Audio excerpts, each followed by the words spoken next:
Good morning, it's Jan from velomobielworld.com. Today is a bit different video. I'm very excited to show you something we bought or we invest here in a new machine. Let me see.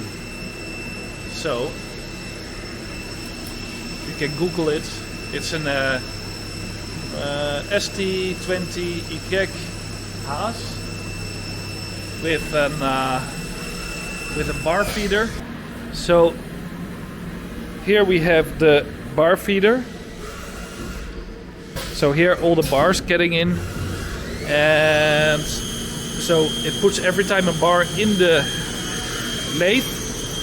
And then, for example, now this is our first product. Let me see. It's hard to see with coolant going on. But we make right now these small center bushes. It's our first product we make. We had to learn, of course, the G coding. Some other things we had to learn. And I'm very happy with this. Came all the way here. You might like our content. You could really help us out with subscribing, put the notifications on, let a comment behind what you want to see next time.